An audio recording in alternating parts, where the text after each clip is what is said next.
प्रतापगढ़ के कुंडा के विधायक राजा भैया की पार्टी ने और इनके उम्मीदवार की बात कर लें, अक्षय प्रताप सिंह ने जीत दर्ज की है और इसके बाद उन्हें बधाई भी दी है राजा भैया ने। उन्होंने अक्षय प्रताप सिंह की जीत जनता की जीत बताई। आज बहुत ही जनसत्ता दल के लिए गर्व और प्रसन्नता का विषय है। पूरे प्रदेश में स्थानीय निकाय के चुनाव हुए, आप सब लोगों ने देखे। एकमात्र दल जनसत्ता दल ही विजयी हुआ है। बहुत से दल ऐसे हैं जिन्होंने ये चुनाव लड़ने का साहस नहीं किया, कुछ दल लड़े, वो कहीं गिनती में नहीं थे।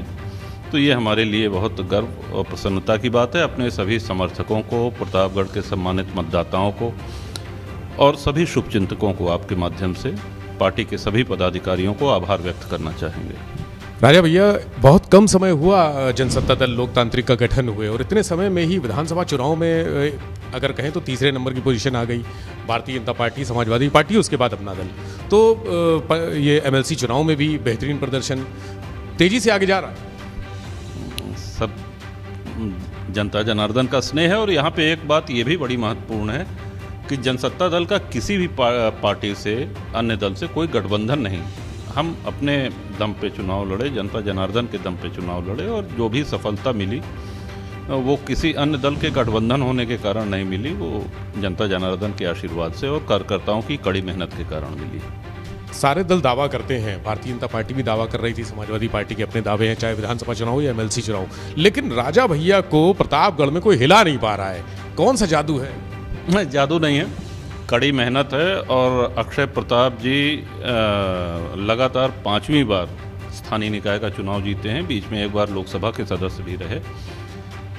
सबसे विशेषता ये है, और ये हमारा अपना अनुभव है, यही हम कहते भी हैं सबसे, कि चुनाव जीतने के बाद जनता के बीच में ही रहना होगा, रहना चाहिए। जनप्रतिनिधि को हमेशा जनसुलभ रहना चाहिए। और यही वजह है कि अन्य स्थापित दलों के ऊपर जाकर के प्रतापगढ़ के सम्मानित मतदाताओं ने गोपाल जी का चयन किया, जनसत्ता दल को आशीर्वाद दिया। जिस तरह से पार्टी आगे बढ़ रही है, आप आगे बढ़ रहे हैं, तो जिम्मेदारियां भी बढ़ रही हैं। कुछ नया स्वरूप आएगा क्या देखने को? अब अभी तो देखिए, जो चुनाव हम जीत रहे हैं, प्रयास यही है कि बढ़े हुए दायित्व के कारण बेहतर प्रदर्शन हो और अपने सभी मतदाताओं का और प्रतापगढ़ की सम्मानित जनता का, और जहां भी संगठन है, संगठन के माध्यम से जनता जनार्दन की समस्याओं को उठाएं, उनका निदान करें, उसके लिए लड़ाई लड़ें।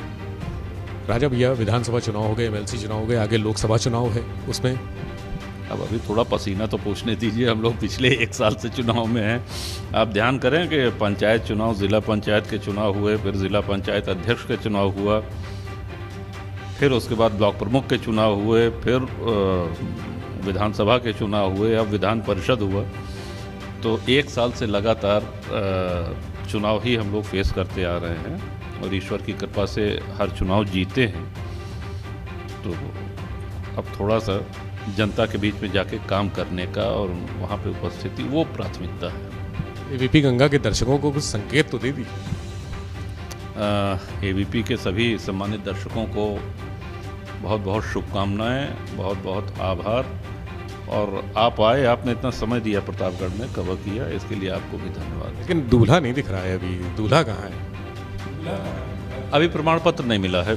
जो भी औपचारिकताएं होती हैं वो चुनाव आयोग जाती हैं, गिनती के टेबुलेशन चार्ट, फिर उसके बाद वहाँ से अप्रूवल होता है, फिर यहाँ पे आरओ महोदय उनको प्रमाण पत्र देंगे। सदन में सिर्फ एक प्रतिनिधि होगा अपना, मतलब विपक्ष तो है ही नहीं कहीं। विपक्ष के तौर पर आप ही होंगे वहाँ पे। अगर देखें तो 36 सीटों में सारी भाजपा के पास चली गई, निर्दलीय एक आध रहे और दल के रूप में एक आप हैं, तो क्या भूमिका रहेगी आपकी? हमेशा हमने माना है कि सकारात्मक विपक्ष की भूमिका रहनी चाहिए। सिर्फ सत्ताधारी दल के हर बात में बखिया उधेड़ने में कभी हमारा विश्वास नहीं रहा है कि हर बात पे विरोध करना ही करना है। हाँ, कुछ कमियां सत्ता पक्ष से होती हैं और जहां जनहित की बात आएगी, प्रदेश हित की बात आएगी, वहां जनसत्ता दल मजबूती से अपनी आवाज़ उठाएगा। तो खैर, लोगों का जुड़ाव है जनसत्ता दल, क्या आपसे जुड़ाव है यहाँ पर? आपसे जुड़ाव है यहाँ की जनता का, तो जनता की अपेक्षाएं भी बहुत ज़्यादा हैं। तो अब उस सदन में भी अपेक्षाएं बढ़ेंगी, उसके लिए क्या तैयारी कर रहे हैं? एक लंबा अनुभव है। 7वीं बार विधानसभा का चुनाव जीते, 6 बार निर्दलीय जीते, इस बार जनसत्ता दल का गठन हुआ उससे लड़े जीते, तो एक लंबा अनुभव है। बगल में हमारे विनोद सरोज जी हैं, प्रदेश अध्यक्ष हैं जनसत्ता दल के। 2 बार इनके पिताजी निर्दलीय रहे और इनका भी 4थी बार है विधानसभा में। तो जनता के बीच में रहते हैं, जन समस्याओं का निवारण करते हैं, निराकरण करते हैं, तभी बार बार जनता का आशीर्वाद मिलता है। ये सीधी सी बात है। ऐसा नहीं है कि किसी दल की लहर आई और लहर से उस दल से जिसको टिकट मिला वो जीत गया और फिर अगली बार उसका पता नहीं चला। यहाँ तो सिर्फ आपकी लहर चल नहीं, ये बहुत बड़ी कृपा है, मैं फिर से कहूँगा ईश्वर की, कि हम अच्छे ढंग से जनता जनार्दन की सेवा करने में सक्षम हैं और उनका प्रेम, उनका आशीर्वाद मिलता रहता है। अभी आगे क्या भूमिका रहेगी राजा भैया? अगर हम देखें तो विधानसभा में भी अपना प्रतिनिधित्व हो गया, विधान परिषद में भी हो गया, लोकसभा में बताइए। लोकसभा जब आएगा तब बताया जाएगा। अभी तो 24 में है लोकसभा। भाजपा तो हर समय चुनाव मोड में रहती है, वो तो लोकसभा की तैयारी भी अभी कर रही है और अगले विधानसभा की भी तैयारी। लोकसभा चुनाव आने दीजिए, बिल्कुल बताया जाएगा।